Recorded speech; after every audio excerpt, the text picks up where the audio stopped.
Spring 1944. The hedgerows of Normandy are alive with movement. American columns crawling up dirt roads, Sherman tanks grinding through mud, the engine note somewhere between a tractor and a growl. For months, U.S. armored crews have traded jokes about the so-called Tommy Cooker, the Sherman's nickname among British and German troops for its tendency to catch fire when hit. To the Wehrmacht, and especially the crews of the fearsome Tiger I's, the Sherman is a rolling steel tomb, undergunned, underarmored, outclassed from every angle. In every briefing tent from the Channel Coast to the banks of the Vira, officers tell their gunners the truth. If you see a Tiger, flank it or run. The Tiger's main gun, a dreaded 88mm KDK-36, is a weapon built to erase hope. At 2,000 meters, it shreds a Sherman through both sides. At 500, it leaves nothing but burning scrap. No American tank in the open field can win a face-to-face duel by firepower. That's not opinion, it's physics, proven by the punched-out hulls scattered across Normandy's fields. Still, every theory bends under pressure, and every war is full of impossible stories. Among the crews of the U.S. 2nd Armored, rumors begin to spread. One gunner claims he's found a way to kill Tigers from the front. His story sounds like madness. Some kind of trick, some break in reality. He's not a veteran from Africa, not blessed with special ammunition, just a young man from Illinois, armed with a stock 75mm gun and a willingness to try the unthinkable. His name is Joe Cords. His tank is Lucky 13, and his trick, honed in secret, doubted by everyone, will soon ripple across the front, changing how Shermans face giants. The M4 Sherman was never meant to fight Tigers or Panthers in face-on duels. U.S. doctrine relied on speed, numbers, and coordinated action. The tank's armor, 51mm sloped at the front, was effective against most German anti-tank guns, but useless against the 88mm cannon. Its own gun could punch through Panzer and Stug armor with AP shot, but against a Tiger, official tables gave it little chance. American gunners were taught to aim for track links, vision slits, and turret sides, never for the front. To be caught exposed was almost a death sentence. Only fast maneuvers and flanking gave a Sherman the hope to survive. Yet the battlefield besieges theory. On a cold morning near St. Lo, Cord spotted a Tiger shelling infantry. He didn't wait for orders. He prayed the German's turret was facing straight. Instead of firing AP straight at the hull, he loaded HE, high explosive, and aimed at the ground, at a slight angle, just beneath the Tiger's glacis. The trick? Using Normandy's stone and muddy ground to send a shell under the Tiger, not at it. If luck and angle matched, the blast could ricochet upward, hit weaker under armor or break tracks, exposing a vulnerable gap.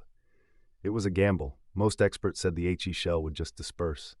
But on this day, the shot exploded under the belly. There was a shriek, oil and smoke, then the Tiger's engine seized. As U.S. infantry charged, Cordes fired again, this time AP, smashing the immobilized tank's side plates. It was a kill, impossible by doctrine, reality by desperation. The trick becomes legend. Cords repeated the technique over the next weeks, sometimes successful, sometimes not. Intel officers scoffed, but soon others tried it in hedgerow ambushes and narrow lanes. The trick had spread. Shoot the ground, not the tank, young gunners whispered. Why did it work? Normandy's terrain, littered with hard surfaces and sloped ditches, allowed blast effects no training manual had predicted. The Sherman's 75mm HE shell, detonated just right, kicked shrapnel and shock up into fragile underbelly seams, areas of the Tiger left thinnest to save weight. German tankers, confident in their nose armor, hadn't reinforced the bottom.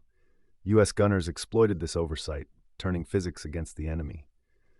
The war became a question of angles, timing, and nerve. Improvisation where textbooks ended. Engineering the impossible. By summer, ordnance teams began to analyze reports. Could this trick be improved with special charges or shaped AP rounds? Would new fusing or alternate shells make belly shots reliable? Engineers, skeptical but interested, began test-firing shells into sandbanks and armored hulls, measuring blast effect. In after-action debriefs, tank crews shared diagrams in chalk, showing how to target front gear housings, lower sprockets, and ground angles. It was not a silver bullet. Only a fraction of attempts worked, and gunners risked death with every try. But every kill counted. After one successful ambush near Mortagne, Cordes earned a battlefield medal and a nod from his battalion commander, who told him, "You did what we said couldn't be done." Changing the culture of combat, word spread among tank crews, and the legend grew. In interviews recorded 60 years later, veterans described the sensation, the moment when gunners realized their enemy was not invincible, that improvisation could upend the myth of the Tiger. AP shells alone weren't enough. He, in the hands of a creative crew, could succeed where manuals failed. This new mentality changed tactics. Shermans began to search for shots from dips, ditches, and rubble, leveraging elevation and blast. Communications officers encouraged gunners to play the ground, thinking in 3 dimensions instead of 2. In time, Cordes' trick was joined by others. Smoke shells fired at optics, indirect shots at turret rings, even close assaults in foggy mornings where range and vision collapsed. Each technique carried risks, but in the shadow of the Tigers, every tank crew learned to rewrite the script. The Tigers' perspective, German records show confusion. After-action reports note Shermans firing wild, hitting stones or earth, causing track failures and immobilizing multiple heavy tanks. Commanders caution against resting in valleys or near rubble where indirect fire could breach what frontal armor couldn't. Tiger crews begin watching not only for flankers but for terrain, the cunning of American gunners. A Tiger tank was still a monster, built for dominance at range. But, as too many knockouts proved, monsters are only undefeated until someone finds their blind spot. Summer 1944. The hedgerows of Normandy become a living crucible for innovation. Among American and British armored columns, the legend of the ground shot spreads like wildfire. What began as one gunner's desperate trick now turns into a secret shared in every tank crew's whispered plans. Word spreads across the armored corps. Sherman crews start sketching the technique on ration boxes and engine covers during field briefings. In coffee-fueled nighttime sessions, seasoned gunners show rookies how to read the terrain. Look for stone farm lanes or packed earth that can reflect an HE blast. Wait for the Tiger to settle in place, overconfident in its frontal armor. Aim just beneath the nose, adjusting for slope and shell drop, then fire. No 2 shots are the same. Sometimes the blast only kicks up dust. Other times, especially on hard dirt or rocky surface, the explosion sends shrapnel upwards. Tigers immobilized, tracks burst, crews stunned. Even minor damage can strand a Tiger, costing Germans time and tactical advantage. British tankers quickly adopt the method. The Irish Guards Armored Division, struggling with Tiger ambushes near Cagny, experiment with both HE and smoke rounds fired at lower glacis and gear housings. After one fight near the village of Estrays, a Churchill tank commander reports, the ground detonation trick broke the beast's stride. It was like throwing the rulebook out the window and rewriting survival. Improvising under fire tank battalions try to standardize the belly shot. Platoon leaders instruct gunners to load HE and AP alternately, encouraging them to use terrain as a force multiplier. Infantry officers coordinate with armored units to set up ambushes that steer Tigers into trappable ground, muddy lanes, rubble-filled crossroads, sunken farm roads. American engineers, intrigued by field results, test new fusing designed for optimum ground burst. They tinker with delay fuses, intended to detonate a split second after impact, maximizing the upward force against underbelly plates. In depot workshops near Saint-Lô, a few hand-modified shells are smuggled to the front lines. Ordnance officers watch closely, hoping the trick can evolve into doctrine. But technique alone does not guarantee survival. For every success, there are harrowing failures. Gunners risk immediate death if the Tiger sees them first. The German tanks begin adapting, moving constantly, angling hulls to avoid blast lines, retreating when hit in places they once thought secure. Tiger commanders, once contemptuous of the Sherman, start scanning the terrain for threats not just from the flanks, but from below. Tactical evolution, thinking in 3 dimensions. Sherman platoons become adept at using terrain offensively. Instead of relying solely on firepower, they hunt for moments when position makes the Tiger vulnerable. In muddy ditches, Shermans use indirect angles to send shells skipping into enemy tracks. On sunken roads, they hide behind embankments, firing upward. In rocky fields, they use ricochets to hit side armor, distracting the German gunner long enough for flanking units to finish the job. Training manuals begin to reference these improvised belly shots, not as standard procedure, but as field-initiated counter-Tiger tactics. Commanders reinforce agility, teamwork, and risk management more than textbook dueling. The Sherman's reputation starts shifting, not as a sitting duck, but as a tank that can outthink its prey when the enemy expects simple surrender. Results in the field. After-action battle records in Normandy show a jump in Tiger casualties attributed to mobility kills and unconventional impacts. Damage to lower hulls, sprocket failure, engine fires started by debris kicked up beneath the tank. In a British intelligence summary from August 1944, analysts note, American gun teams have made a study of killing Tigers through guile. We must all learn from their courage and cunning. Tankers start believing in luck shaped by knowledge. The lines between chance and skill blur. More Tigers disabled, more Shermans surviving, more crews trusting their wits as much as their steel. The Tigers countermove. Meanwhile, German crews adapt back.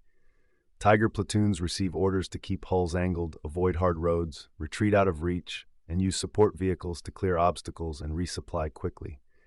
Tiger commanders are drilled to keep their tanks moving, never lingering for American gunners to set up the ideal shot.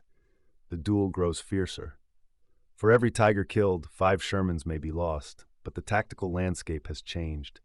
The Sherman is no longer passive. It is a hunter in terrain, the outcome uncertain, battles decided by seconds of ingenuity. By autumn 1944, the rivalry between Tiger and Sherman is fought not only in steel and fire, but in the minds of every tank crew across Western Europe. The ground shot trick, once whispered in Normandy lanes, has grown into legend. In the maelstrom of battles stretching from the Falaise Gap to the forests of Belgium, each encounter becomes a gamble between brute force and desperate cunning. Climax, fury in the forests and fields. The terrain changes. Normandic hedgerows give way to rolling fields, bitter forests, and shattered villages. As Allied advances press toward the German frontier, isolated pockets of resistance form deadly kill zones for panzers. Tigers, once supreme in open battles, now have to navigate places designed for ambush. Sherman tank crews, hardened by months of improvisation, go further than ever to create opportunity. In the Hurtgen forest, U.S. tankers set up trap squads that bait Tigers into sunken logging trails. When the German tank advances, they unleash HE shells aimed at debris, ricocheting shrapnel beneath the hull. British Cromwell and Sherman crews near Nijmegen use canal edges and rubble piles, firing shells into bricks and stones just beneath advancing Tigers to disable tracks or rupture fuel lines. One engagement near the Belgian village of Le Gleize enters myth. Joe Cords and his platoon, cut off and facing 2 Tigers, position their Shermans behind a shell crater. As the Tigers approach, Cords signals his wingman. They fire simultaneously at the crater's edge. The blast fills the Tiger's undercarriage with stone and shrapnel. One Tiger lunges forward, tracks snapping, engine sputtering. Cords switches to AP and finishes it with a side shot as it pivots helplessly. Witnesses recall the German commander slamming hatch shut, bewildered. To lose a Tiger in frontal action to a Sherman still feels impossible, even as it unfolds in real time. The myth explodes in popularity. With each success, the trick is broadcast at unit briefings, celebrated in the field, sometimes exaggerated by rumor. Veterans recall how tankers would recite, half joking, half serious, "If it's thick up front, get under its skin." Infantry teams working with Shermans begin to scout terrain for hard surfaces, reporting choke points where ground shots could work best. Armored units assign liaison officers to teach the trick to new crews just arriving from England. In after-action reports summarizing Operation Market Garden, British and American analysts note an unusual spike in mobility kills on German heavy armor, directly credited to unorthodox HE and AP applications. The narrative shifts. The Sherman is no longer merely a victim, but a weapon of opportunity, every bit as dangerous in the hands of an inventive gunner as its legendary adversary. Facing the Panther. As the German defense stiffens with new Panther tanks, the same doctrine finds fresh life. Panthers are not quite so immune as Tigers, but their thick front armor also inspires improvisation. Near Aachen, crews use ruined stone walls to direct shell blasts under Panthers, aiming for thinner lower hull plates and exposed road wheels. In the Battle of the Bulge, American tankers adapt their tricks for winter. Shells fired into ice, sending chunks hurtling against tracks. Though Panthers prove more agile and numerous, the ground shot keeps opportunities alive for Shermans whenever flanking isn't possible. The cost of improvisation. Yet victories are paid for in blood. For every successful trick, there are failures. Shells that detonate shallow, Tiger commanders who react faster, Sherman crews wiped out in frontal duels simply trying to pull off the impossible. Unit histories record dozens of casualties from failed attempts, gunners who mistimed their shots or exposed themselves to the Panzer's 88mm Thunder. Still, the legend never dies. As long as a Sherman is mobile and a gunner alive, every Tiger is a challenge, not an inevitability. Changing reputation, changing war. By the winter of 1944-45, Sherman tankers are no longer judged by kills alone, but by nerve and adaptability. The impossible trick becomes part of official oral history, taught in briefings, recited at reunions decades later. Medal citations and battlefield promotions mention creativity under fire. The myth spreads even to German lines. Captured Tiger tankers admit, "We began to fear what the ground could do in American hands." From Normandy farms to Ardennes forests, the war of mechanics yields quietly to the war of minds. Victory in Europe arrives not with a single thunderclap, but in a slow, grinding wave. The German Tigers, icons of battlefield terror, roll back for the last time, their hulls riddled and immobilized in muddy spring fields. The Sherman's ash and olive drab paint peels in the quiet that follows, scattered with the stories of gun crews who, against doctrine and expectation, survived by daring to try the impossible. Engineering a legend. After the war, armor experts convened to study every major clash. The ground shot trick gets its own mention in technical debriefs and intelligence memos. Historians compare field casualties, noting that units who used improvisational tactics against Tigers suffered fewer total losses during breakthrough actions. Ordnance officers attempt to recreate belly shots with new materials and fusing, filming demolition tests against decommissioned hulls in the Nevada desert. The result, confirmation that, with the right terrain and timing, he shells can reliably damage tracks, underbelly plates, and key mechanical links. Veteran interviews pour into the National Archives. Joe Cords, the original innovator, finally recounts his story on record. He describes the moment of fear and intuition, the calculation made in seconds, and the trust in the machine, its sturdy transmission, its balance, its capacity for last-minute heroics. Other crewmen add their voices, tank drivers, loaders, platoon leaders.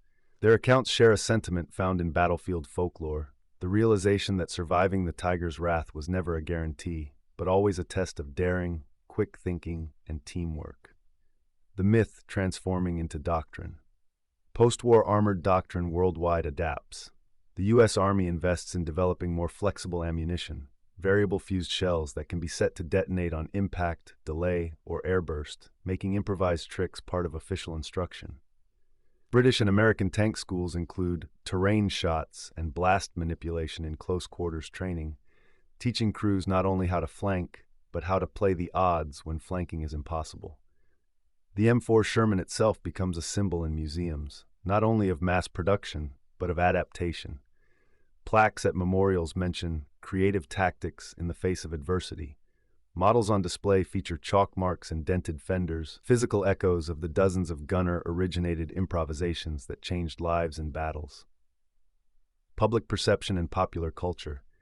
The myth outlives the war. Hollywood films, novels, and documentaries reproduce the tale of the Sherman versus Tiger, the underdog facing the monster, saved by wit over mere strength. In post-war cinema, the battle becomes a metaphor, ingenuity defeating arrogance, hope conquering fear, a story told in every language Allied armies spoke. Joe Cords and his Lucky 13 become a fixture at veteran reunions. His story, once a battlefield rumor, is immortalized in interviews with combat historians and in tank museums from Normandy to the National WWII Museum in New Orleans. His medal, awarded for exceptional courage under fire, is displayed with the inscription, "For invention in the heat of battle." German reflection captured Tiger tank commanders later admit that American improvisation forced them to rethink their own approach. Veteran German tanker Erich Loh writes in his memoir, "They called us invincible, but the Americans learned to kill even the invincible." No armor saves you from an enemy who refuses to accept defeat. Post-war engineering in Germany and the Soviet Union studies the vulnerability of heavy tanks to unconventional strikes, shaping armor layouts in Cold War vehicles toward greater protection of lower hulls and engine decks. The legacy echoes forward. The spirit of the trick lives on wherever armored vehicles fight in difficult terrain, from Korea to Vietnam to the Middle East. Innovators in every army seek out training that encourages flexibility over blindly following manuals. The phrase, "think the impossible," becomes a teaching slogan in tank battalions and engineering schools alike. Interviews with Cords decades later show him older, quieter, still amazed by what desperation enabled. A tank is just a machine until you use it for something nobody ever imagined. Then it becomes history. Modern tank crews facing new threats, missiles, drones, urban warfare, study the same lessons. Never rely on doctrine alone. Let the battlefield shape your decisions, and seize on the unexpected. Why the trick still resonates. Military analysts find significance beyond the battle.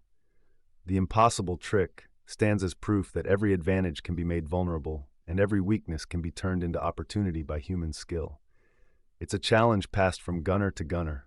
Look past what's supposed to work and focus on what can work. The final reports of WWII close with an echo from Normandy. The difference between defeat and victory is often the willingness to fire one shot nobody expects. The silence that follows is not merely peace or rest, it is a lasting reverence for the moment improvisation rewrites the rules, and a young gunner shows what a Sherman can do when he refuses to believe what others call impossible.